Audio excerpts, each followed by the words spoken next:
Good morning, everyone, and welcome to the Levittown Public Library on Monday, April 4th at 11 a.m. for postural alignment with Kimberly. Take it away, Kimberly. Thank you, Public Relations and Levittown Library. Welcome back, everybody.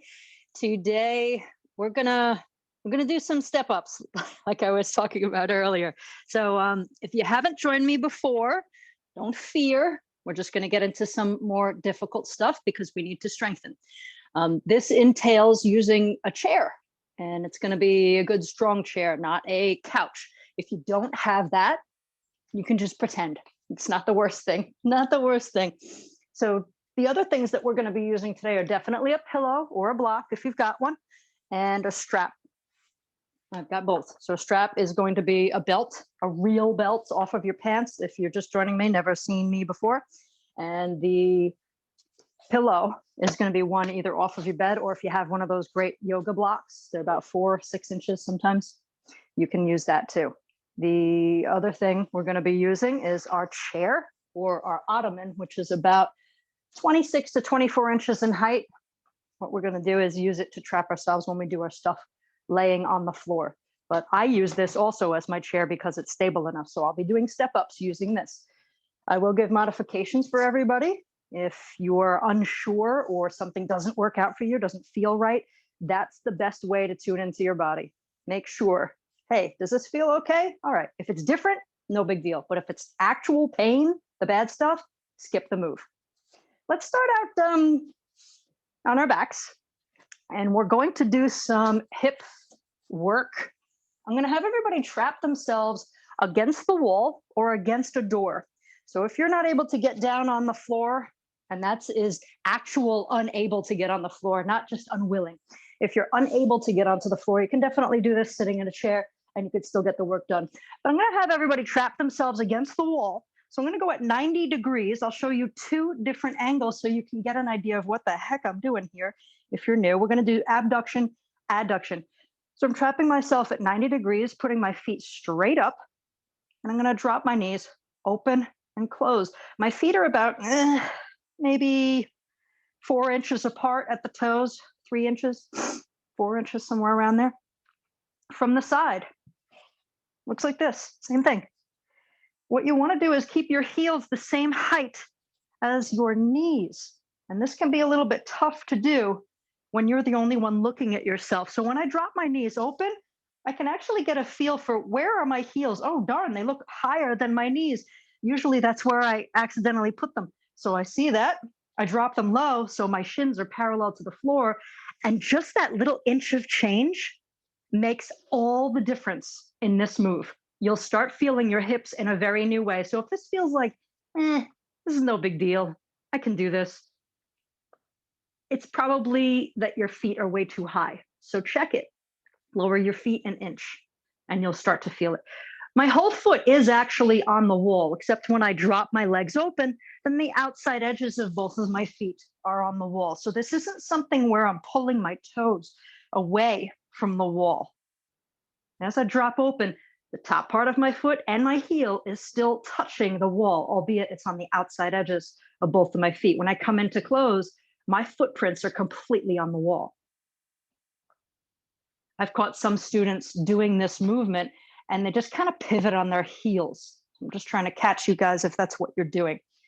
This move is adduction, abduction.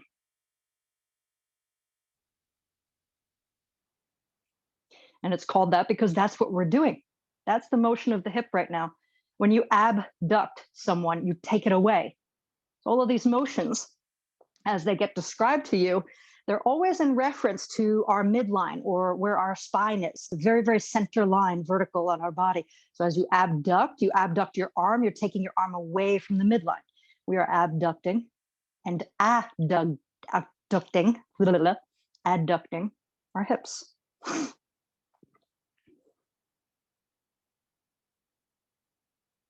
Every few, you might notice that your feet go from parallel, where you put them, to some everted position. So they'll start to turn out and shape like a Y. I want you guys to keep the feet parallel though. So just double check with yourselves. Make sure your feet aren't walking up and down the wall. Keep them at the same height.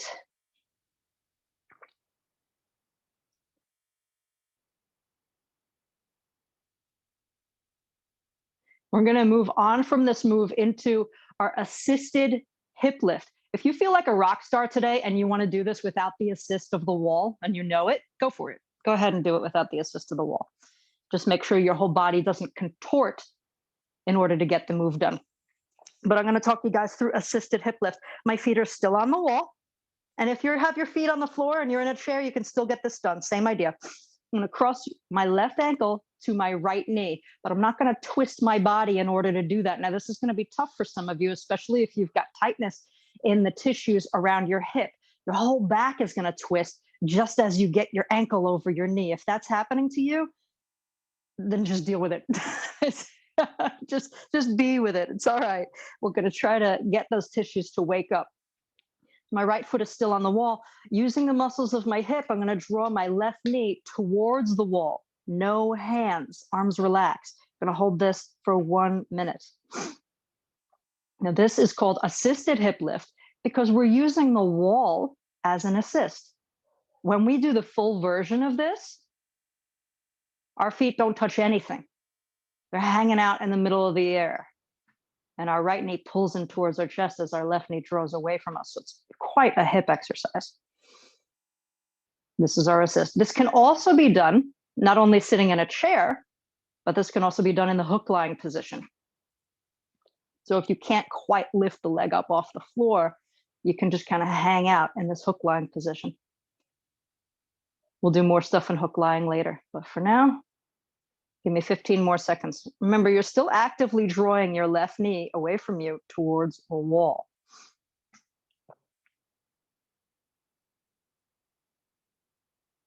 I'm keeping my back and my pelvis right where it was when I started with the first move and both of my feet on the wall. I'm going to switch. I put my feet back on the wall. Heels are still the same height as my knees. And cross my right ankle to my left knee. Again, be aware of your body contorting in order to get this accomplished. You want to keep the body in the same spot. If it contorts an awful lot, then it is what it is. You might have an easier time if you took the foot off the wall and put it on the floor instead, maybe, and you could work up towards getting the foot on the wall. And then, of course, the next step after this would be taking the foot off of the wall and holding the legs just in space.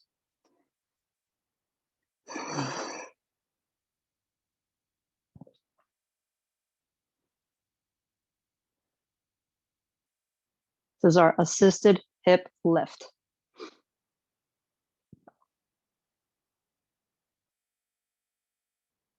And for you guys who want to stay in your chair, this is just as simple as sitting in the chair and crossing an ankle over. So you're crossing your legs kind of like a guy does. And you're just stretching from there.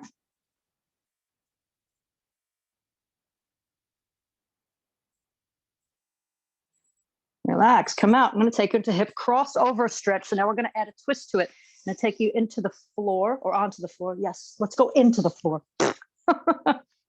Into. I'm learning a couple new languages and it's really messing with my English now. I'm talking foolishly now. Okay, so I'm going to lay myself down onto the floor. I'm going to put my arms out to a T this time. And again, this can get done sitting in a chair. You're just going to sit just like you did before. I'm going to cross my left ankle to my right knee. This time I'm going to add a twist. So I'll show you two angles of this. I'm going to twist my lower half to the right so that my legs actually fall over towards the floor on my right side. My feet and my knee do touch the floor, but yours may not. You might be hanging out in space. You're so tight. I'm going to show you from the back view. This is our hip crossover stretch. Left ankle to right knee and twist. Do not let your feet slide along the floor. Just like we did in our last move, I'm going to draw my knee away from me. The knee that's pointing up towards the sky that you see on me, I'm drawing it away. I want it to point up towards the sky. I want the same action in our last move to occur in this move. It's just that we're adding it in conjunction with this twist.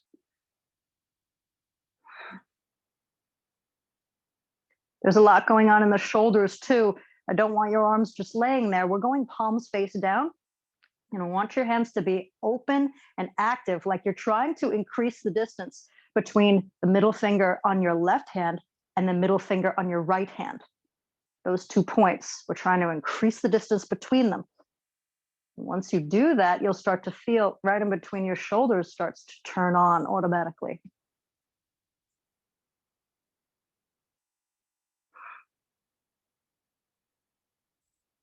I'm going to switch sides, and that's just not as simple as just switching your legs. I really want you to pay attention to putting your feet right back in our beginning hook lying position.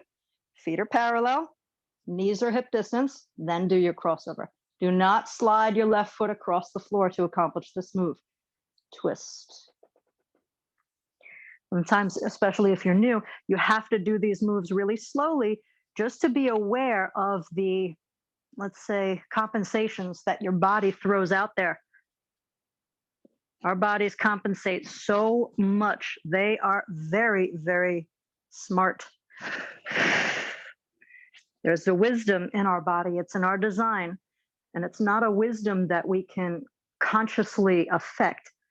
It's a wisdom that's inherent.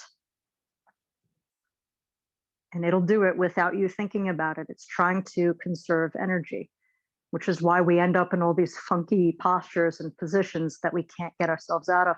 In the body's wisdom, as it tries to conserve energy, it will memorize patterns. We want to make sure that it has all patterns within it and the ability to go into all of these patterns. We don't want it to forget certain patterns and forget what it was actually designed to do. Come out of the move.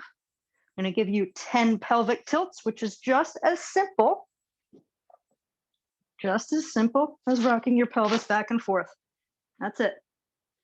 Rock it like a boat, back and forth. Or rock it like a hurricane. Yeah, sure, we could rock it like a hurricane.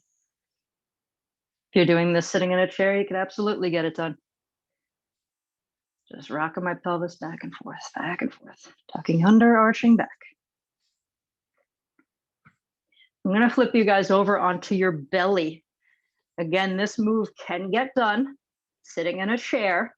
You're just going to keep your knees together. It's going to be a little awkward if you're sitting in a chair, but you can get it done. We're going to do the wishbone. Now, I know some of you absolutely hate the wishbone. You've got an anterior tilt in your pelvis. You've got quite an arch either in your back or in your lower back.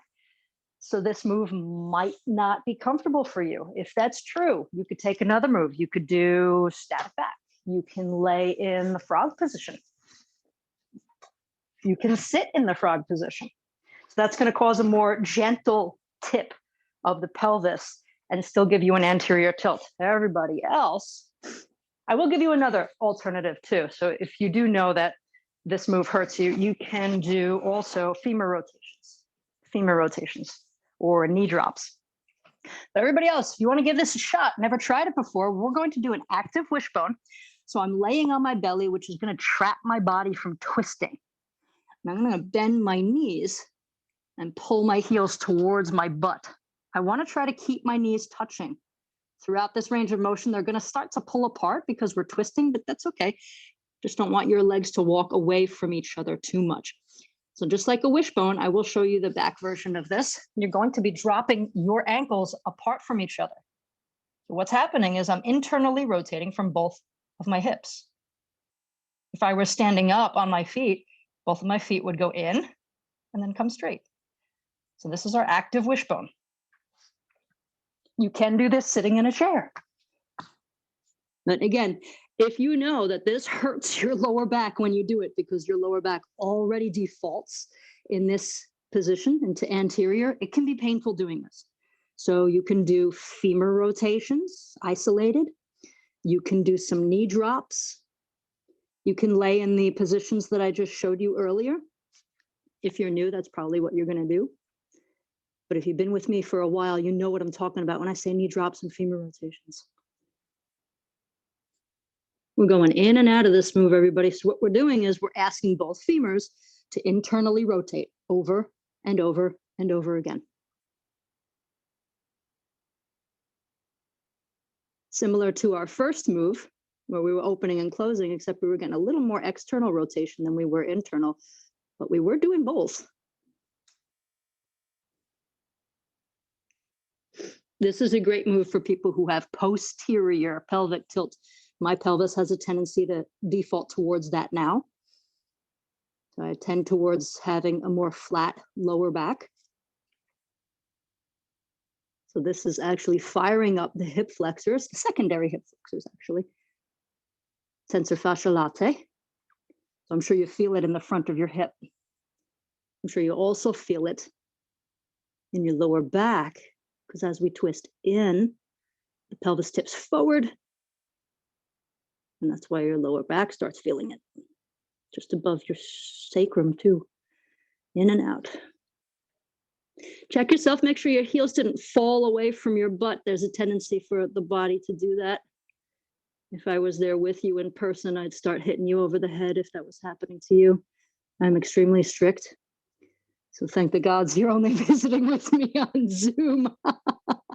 You guys would be all bloody by the time you left. Just kidding, I'm not too terrible. We'll save that for later. Oh, this feels good. For people like me, it feels really good. It's like having a stretch in the lower back, right where it has a tendency to lengthen all day long. And now it's going in the other direction. The parts that have been tight from sitting start to change. Wonderful. We're going to come out of this move. We're going to work on some shoulders and hips together. I'm going to take you into static extension position. Again, if this move stinks for you and you know, hey, this one kind of hurts me, you can switch it out for, we'll do a wall. So you can do standing against the wall with the palms down, fingers down, and just lean into the wall, let your shoulders come back. So you could certainly do that. It'll look like this from the front. Everybody else, we're getting on hands and knees. We're going to do a static extension position. So I'm starting at my hands and knees, hands under shoulders, but I'm going to move them. I'm going to put my palm where my fingertips are. It's a very measured distance. I'm doing that on purpose because I don't want to go too far away from my original position. It's just a few inches. We're going to hold this move for 2 minutes. I'm going to shift my weight forward so my shoulders are back in line with my wrists. And then I think like the sway back horse. Let the shoulder blades come together and just let your belly hang. For a while, when I did this move, my back loves to fold like a suitcase, like a briefcase. It really does. So when I did this move, my psychology was always, okay, Kim, give it all you got. No. Especially when somebody's back defaults like this, either this move is something you need to skip or you don't need to focus so much on the middle of your back bending. No, this move is to get your shoulders to come back and down and remember how to load underneath that position. This move is also to bring the pelvis and hips a little bit further forward of the knees so that the hip flexors get load. So I don't want you to think too much about, oh, I got to do sway back horse, let my back bend. That's just a cue that I can use to give new people an idea of what we're going for.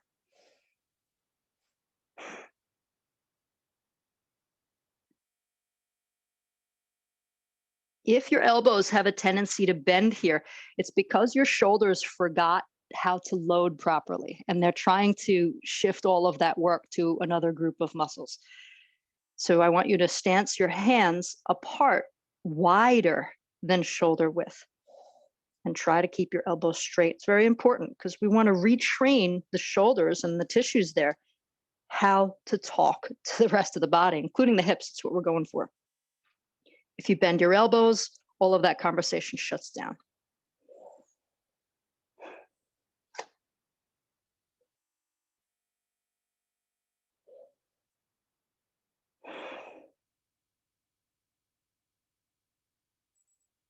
Great, come out of it. You're gonna like the next one. It's upper spinal floor twist, which is similar to our hip crossover stretch, except we're just gonna be working more into the shoulders. Again, if you don't like getting on the floor, you could sit in your chair and just twist your upper body in one direction. Same thing as our hip crossover stretch. I'm gonna lay on my left side just for cueing uniformity. Stack my knees and ankles, 90 degrees. Stack my shoulders. How do I know if my shoulders are stacked? Well, I reach my hands straight out in front of me and the tips of my fingers are at the same distance away from my chest. I'm gonna take my bottom hand, my left hand, to glue my legs together. I don't want my legs to move at all. I put them here, they stay here. Top arm opens like a book. Remember, legs stay where you put them. Do not let your legs move. If you can't reach your legs, your knees aren't close enough to your chest. Pull them in. There's an alternative here. If you can't reach your knees, you might have different shape in your legs. You can wrap your strap around your legs and hang on to the strap. It happens.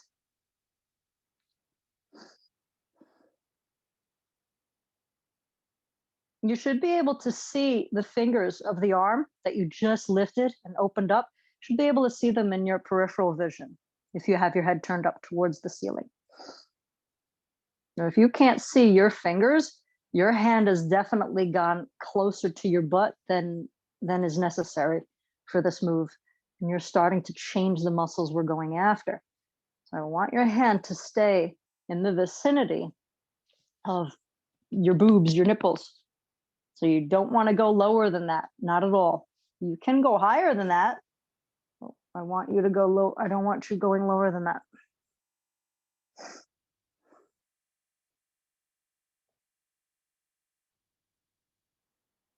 Great, we're gonna switch to the other side. Gosh, I love this move. When I do it for myself, I hang out in the move for 3 minutes. You'll get to see how ugly my left arm really looks. That's just my fun way of saying that I'm a little messed up. A little messed up on that side. So we're switching. Remember, your bottom hand holds your legs in place. You want to glue that in. Top arm opens.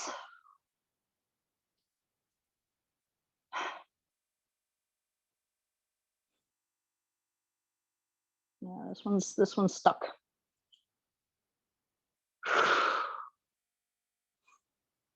Again, I can definitely see my hand in my peripheral vision. As my hand starts to slip towards my butt, the glenohumeral joint where my shoulders meet, not my shoulders, my shoulder meets the upper arm bone, starts to protrude up towards the ceiling. We don't want that.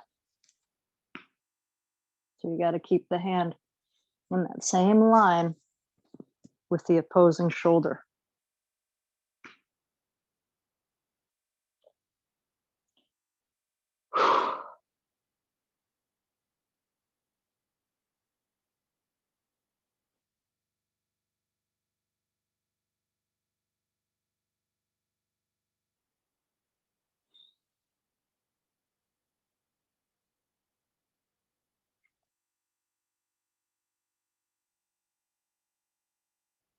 Okay, we're going to come out of this move. Oh, that one's a tight one.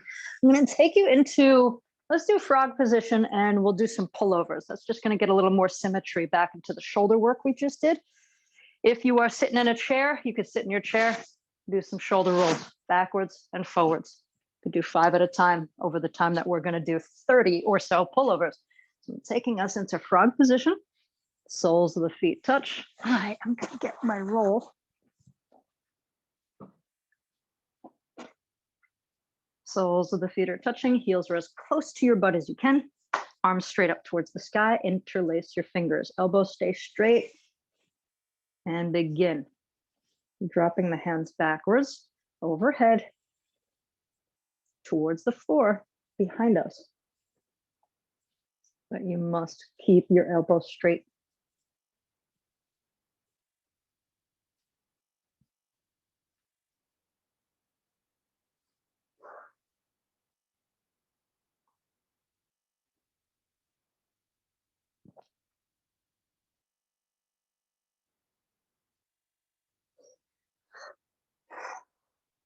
When I used to teach yoga, I'd witness a lot of students who couldn't do certain things because of injuries and different things that have happened in their lives. It was very easy for me to say, you know what, remember what this is about. This isn't about trying to force your body into doing certain poses. Yoga isn't all about asana. That's just one limb of yoga. There are 8 limbs of yoga. It's all about how you approach your life, how you approach situations, and practicing that. Now that I have more and more accumulated injuries and finding more things that I can't do, the frustration increases. And the question is, Kim, can you practice from a humble position of, okay, it is what it is right now. It may not get better.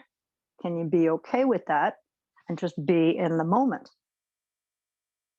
So it's quite challenging. The more we realize, oh, I used to be able to do this, now I can't do this. And then we start telling ourselves these stories. Oh, great, it's not going to get any better, or maybe it will get better, whatever the story is you've got going on. It disallows you from being in the present moment. And that divorces you from your body and what it's trying to tell you right now. Which is why we always use the breath. Pranayama. We're using the breath. The breath is first in any of our practices in yoga. It brings us to the present moment. Fantastic, everybody. I'm going to take everybody out of this now. We've done about 30 million billion. I want you to grab your strap. You got another move for the floor. You can do this sitting in a chair. It's tough sitting in a chair. I'll give you that. It's tough. And the load isn't in the same place. But you can sit in a chair and do this. So as I lay on the floor, we're going to do the move, which is hamstring and calf stretch, but it is a working move. You guys have done this before, you know it. I'm going to take my strap apart because I know that I can hold both sides of this while it's wrapped around my foot. If your strap is too small, put a loop in it and you'll only hold one end of the strap while you do it. So I'm going to put it around my foot. And the first place we're going to put it is right across the ball of the foot. You want to place it there very deliberately and be very even. It's not going around the middle of the foot. It's right here. So I'm laying back in my hook line position. I'm going to take both ends of my strap, or if your strap was really short, you're going to take one end of it. And you're going to keep your thighs parallel to each other. I don't want the leg going higher than the opposing leg. Hook lying leg is our guiding light here. So my thighs are parallel. I can even put my elbows on the floor. That's important if you can get them there. I'm going to tighten the thigh. Ankle is in dorsiflexion, so it's bent like a Ken doll. And you're going to use 80% of your strength to hold the leg in place. The other 20% is helping with the strap. In a perfect world, I can let go of the strap and my leg still stays there. So this is a lot of hip work, everybody. A lot of hip work. We're only hanging out here for a minute, though. And what we're doing is we are reteaching the tissues, muscles, all that other wonderful stuff inside. We're reteaching them how to hold the leg straight. So you got to pay attention to the position of your ankle, too. That's what I'm using my belt to help me with that. I'm putting my knee towards the sky, trying to keep my ankle in a position that I would think would look good if I was standing on it. About 20 more seconds left. Hang out, everybody. There is a tendency for my ankle to twist in one direction or the other. So I'm actually using the strap to keep the ankle steady and hold my foot steady. And I'm starting to feel some cramping in my toes as I'm asking the body to remember, hey, this is the straight position. Remember it? Good. I'm going to come out. I'm going to switch to the other side. Sometimes I go right into the next move on the same foot, but I didn't do that today. Switch to the other side. Remember, keep your thighs parallel to each other. There we go.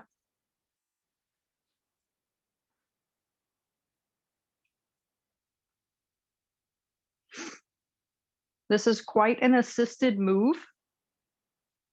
Another version of this move, and a very harder version of this move, would be something like a flutter kick. So if someone couldn't do flutter kicks, I would revert them back and see if they could do one leg lifts. If they couldn't do that, then I would have them do this, and they could use the strap to help them.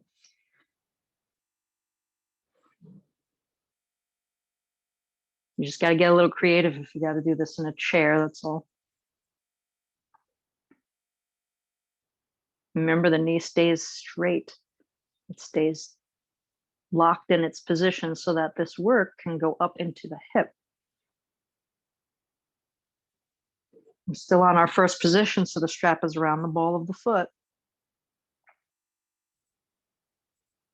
And we are switching. So I'm going back to my first leg. I'm putting the strap around the middle part, the arch of my foot. Midfoot, that's where the strap is. Keeping my butt on the floor. I'm only moving from my hip, and I'm not using the foot that's on the floor to help push. That's key. That's key. One of my other previous clients does that all the time because she doesn't have any strength left. So I'm putting my footprint on the ceiling with my legs straight. All of this is done through the one hip. Don't push into the floor with your other leg. And I'm using my strap to help. But this isn't about, oh, what a great stretch this is. Let's yank it until I feel more stretch. No, this is a working move. Yes, there is stretch sensation going on, but that's not what we're after here. You should be able to let go of that strap and the leg really shouldn't move. 80% of the work with your leg, 20% the strap. And no percent, well, very little percent with the foot that's on the floor. No percent. Keep that ankle that's up in the sky dorsiflexed if you can. Think about it like pushing your heel away from you, like you want to kick out the ceiling tiles. And that's going to tighten your thigh even more. And your toes are going to start coming towards you. When that happens, all of the tissues throughout the leg are going to start shifting all of that leverage into your hip. That's what we want. Switch. Okay, foot's on the floor. I start out in my beginning position because I want to make sure I'm using my hip muscles to get up there. There we go. It's up. It's as far as I got. Grab your strap. Go for it.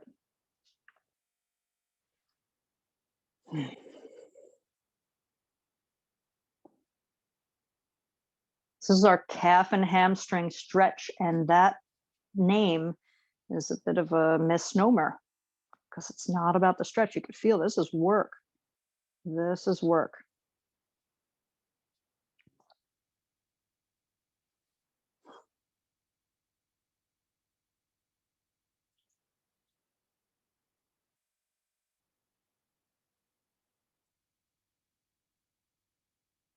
I just started feeling a cramp come into my, it's almost trying to get into the glute.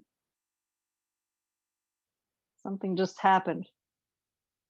Just shifted, and whatever muscle was working, it said, no, I don't want to work anymore. And I went, started to tighten up. These are things that you want to be aware of. Come on out, everybody. So like I said, if you're not present in the moment and you're thinking about what I got to make for dinner, what I got, the sensations in your body might not be strong enough to pull you into the present moment so you could realize, hey, this stuff works or this stuff hurts. Come on out of it, everybody. We're going to take you to the sitting floor position. We're going to go against the wall.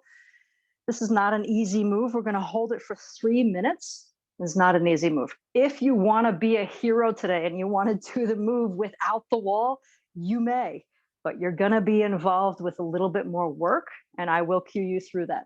If you want to take it against the wall, everybody, you're going to walk your butt towards the wall until your butt hits the wall. And I love to bend over just to make sure that my tailbone is actually touching the wall. This is not easy for everybody to do.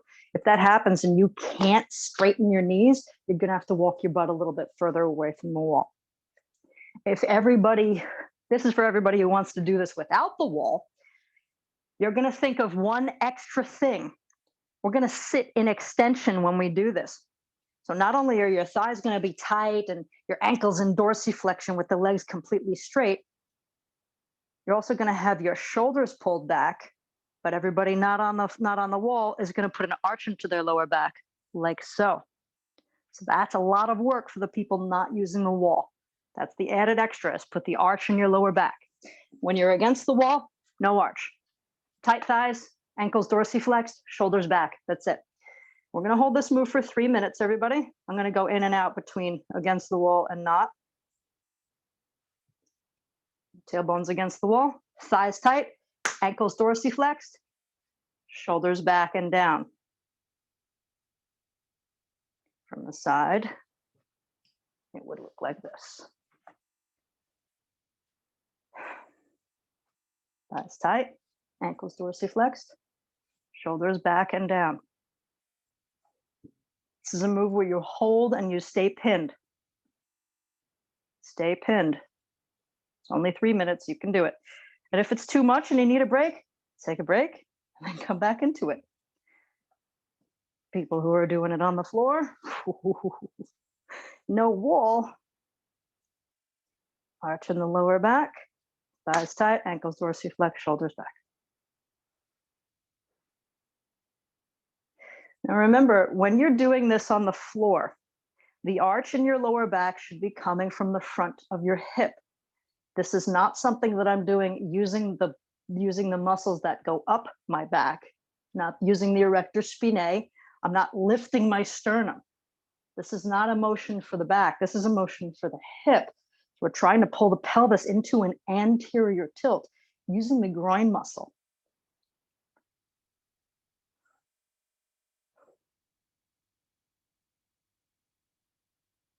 If you're doing it right, the upper back and even mid back actually is pretty relaxed.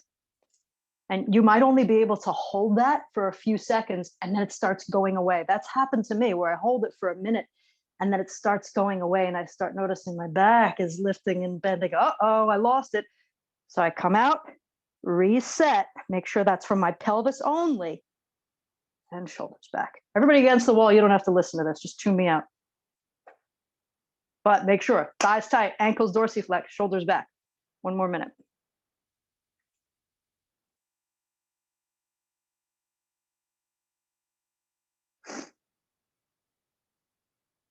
There's a lot of different things this will do to various postures. This one sitting floor move. And for the people like me and somebody else who I know is watching, where our backs tend to fold in that suitcase manner, this is turning on the hip flexors so that the back can relax here. And it's trying to remind the body, hip flexor should be doing this so that my back doesn't have to bend this way. The pelvis and the hips should bend this way, not the back. So we've got ourselves into a compensation where our back is now doing this because the hips have shut down to a degree. 10 more seconds, stay in it, everybody. You can do it, I know you can. And I hope this is a taste for what's to come, because we're gonna do some step-ups. And we'll finish out with some squeezes and stuff. Fantastic. All right, grab your chairs, everybody. Bring your block nearby too. I'm gonna start you out with some sitting knee pillow squeezes, and then we're gonna do some stuff. Take this off so that it can be nice and stable for me. Okay. Sitting knee pillow squeezes, easy peasy. You're gonna sit in your chair. It may or may not be the chair you're doing step-ups on. You want the chair to be nice and stable, nice and strong. 90 degrees. Make sure your heels are right underneath your knees. Make sure your feet are hip distance. It's about, I don't know, a fist distance between your big toes, somewhere around there. A little bit bigger than a fist between your knees. Put your block in there or your pillow. Just like we did on the floor that I was describing to the people who are not against the wall, sit in extension. So you go from posterior pelvic tilt into anterior pelvic tilt. Put a little arch on your lower back. Squeeze the pillow and release over and over. Wow, that's new. Because of the work that I just did on the floor, my left hip flexor is immediately cramping. Okay, I felt it on the floor, haven't felt that in a long time. And it's just, oh, it just doesn't want to stop. Okay, left hip flexor, immediately cramping. It's trying to do its work. I've driven stick for a really long time. I love driving, and a few of my jobs were just driving. And there's that tendency for that side of my body to stay in a posterior pelvic tilt. So the hip flexor is changed and it doesn't work the same way as it does on the right. And that causes me some problems. So these are things that you might notice in your own body. Hey, this just cramped up on me. This never cramped before, or it always cramps. Just things to know.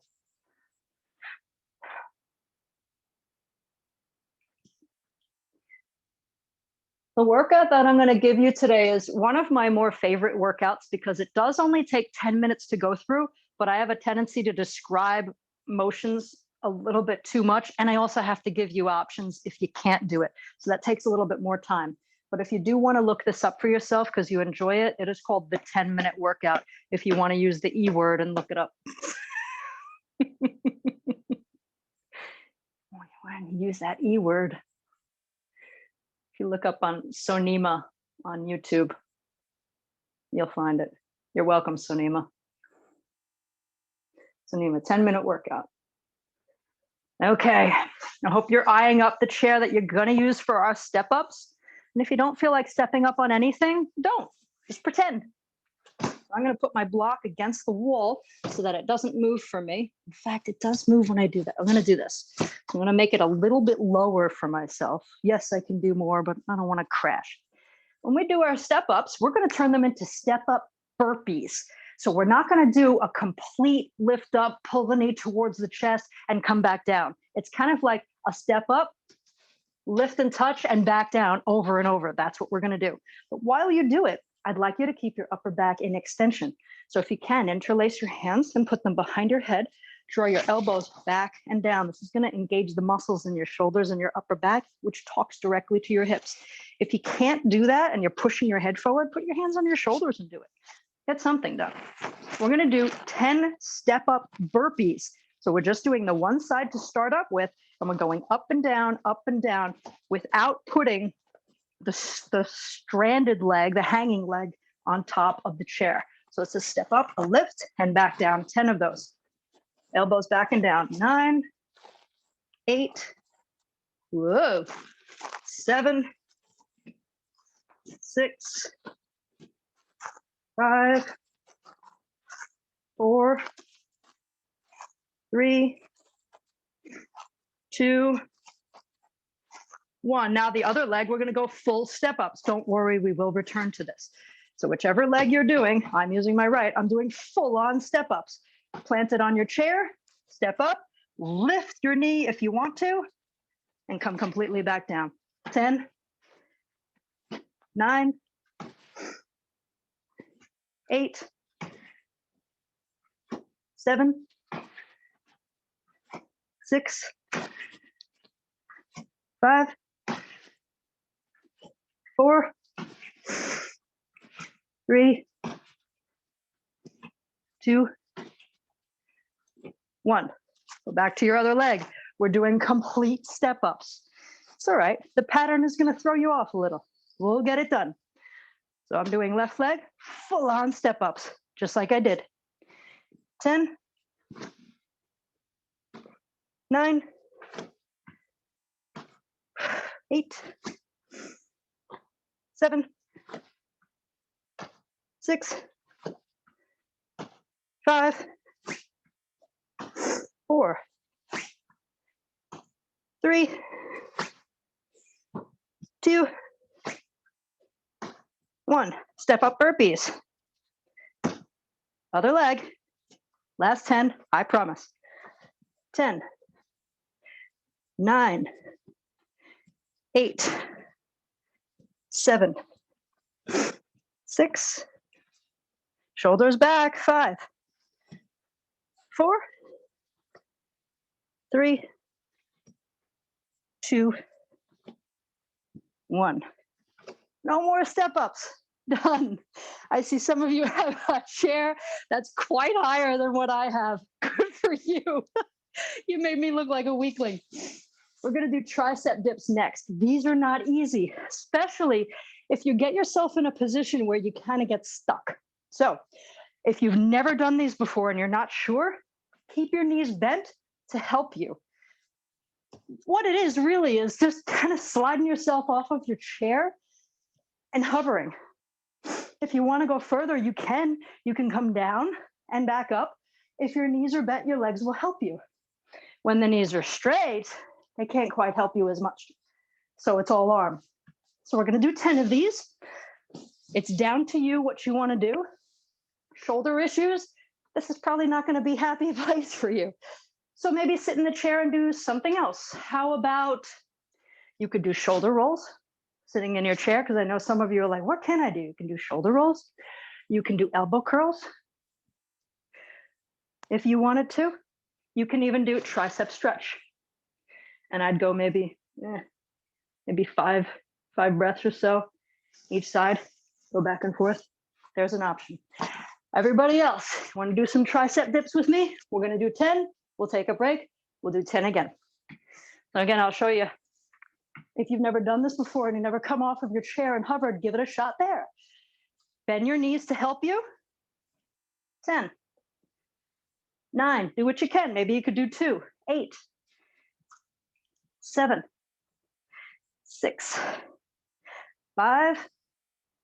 4. 3. 2. 1. My left side's giving out. It's like, no more. Take a break. Don't want anybody collapsing. We're going to go right back in and do 10 again. So if you were doing it before with your knees bent, maybe give it a shot with your knees straight. If you do not feel like that's cool for you today, don't push it. Just do 10 with your knees bent. Your legs will help you. Here we go.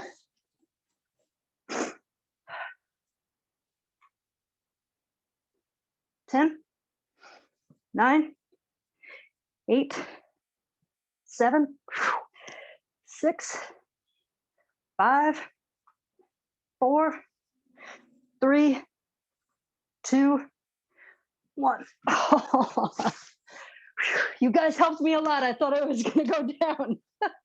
Good. All right, squat for 30 seconds. Come away from your chair. I'm going to do a 30-second squat. When we do squat, it's a free squat, so you don't get charged. Put your arms down in front of you. Try to keep your shoulders back and down. I want you to think about keeping that S curve in your spine when you do it. We're not doing it like Utkatasana. It's not chair pose in yoga. S curve in spine. So keep your pelvis in extension. About 5 breaths here. Feet are straight ahead. They're right underneath my hips.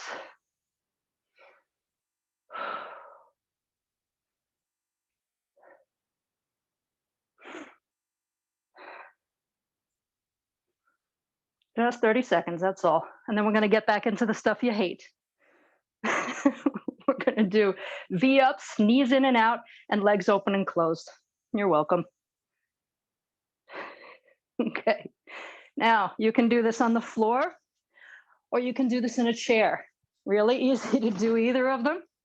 V-ups are just lifting both of your legs up, over and over, legs in and out, just like it sounds. In, out, legs open, close, knees are straight, open, close, open, close. On the floor, could be a little more challenging. That's where I'm going to do it. We're going to do them in sets of 10. And when you met me in the library, we used to superset it and do 3 rounds. So V-ups from the floor. Try to touch your fingers to your toes somewhere along the middle of your body. Here we go. We got 10. 10. 9. Kim needs more room. 8. 7. 6. 5. 4. 3. 2. 1. Knees in and out. I am going to sit upright when I do this one. You can sit in your chair or sit like me. Try to keep your legs hip distance when we do in and out. Keep your ankles dorsiflexed, legs up, in and out. Keep them hip distance. Tendency is to kind of go out. Don't do it. I know you want to. Don't do it though. Ready? 10, 10, 9, 8, 7, 6, 5, 4, 3, 2, 1. We're going to do legs open, close next, and then I'll give you a break of cats and dogs, and we'll finish up. When you do open, close, you want to keep your feet parallel to each other through the open, close process. Try, give it a shot. If it's too hard to do, give up. We'll be done in a few seconds anyway. Everybody ready? Legs open, close, legs lift, open, closed. 10, 9, 8, 7, 6, 5, 4, 3, 2, 1, done. We're gonna go for cats and dogs. You can do it sitting in a chair or on hands and knees. Your choice. So we are loading the shoulders, we're loading the hips, and any of that movement that we just did, crazy, making us sweat and breathe, any of that that might have induced any twists or turns into our body, the cats and dogs is going to help to take it out. That's why we do them. Cats and dogs, or a downward dog, or air bench. You do want to finish out leaving the body in neutral. And when you're doing exercises without trapping your body, tendency is for it to twist. I'm good.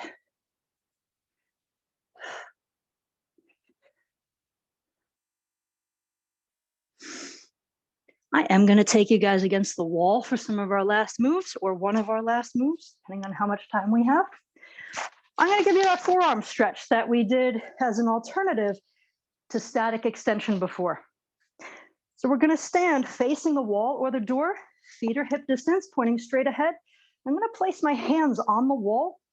I'm going to try to turn my fingers down and keep my hands shoulder distance. If this hurts anybody with wrist problems, just lower your hands a little lower on the wall. That'll take a lot of the acute angles out of your wrists. I'm about 8 to 10 inches away from the wall. Place the hands on the wall as evenly as I can. And I'm going to lean in with my chest, and that's going to get my shoulders to come back and down. So I'm not leaning in with my hips, not leaning in with my head. I'm really standing on my own power, but I'm just using the wall to kind of trap myself. Some of you might know peacock, where it's an arm balance. A lot of yogis do it if they're really, really good and skilled at it, where you're balancing on the ground like this. Your head and your toes are not touching, and you're balancing either on 2 hands, some can do it on 1. So that's really what we're doing here. I'm not trying to bend anywhere. This is like a perfect plank with my wrists bent. It gets my shoulders back and down. Just a few more breaths.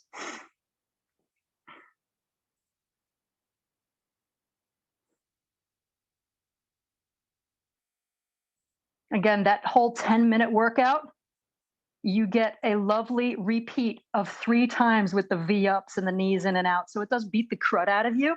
But if you did want to do it, it does only take 10 minutes to do. If you wanted to look for it on YouTube, it's there. I gave you an easy version today. Guys, my time is up, and I thank you so much for visiting with me today. I'll see you next week for more sweat.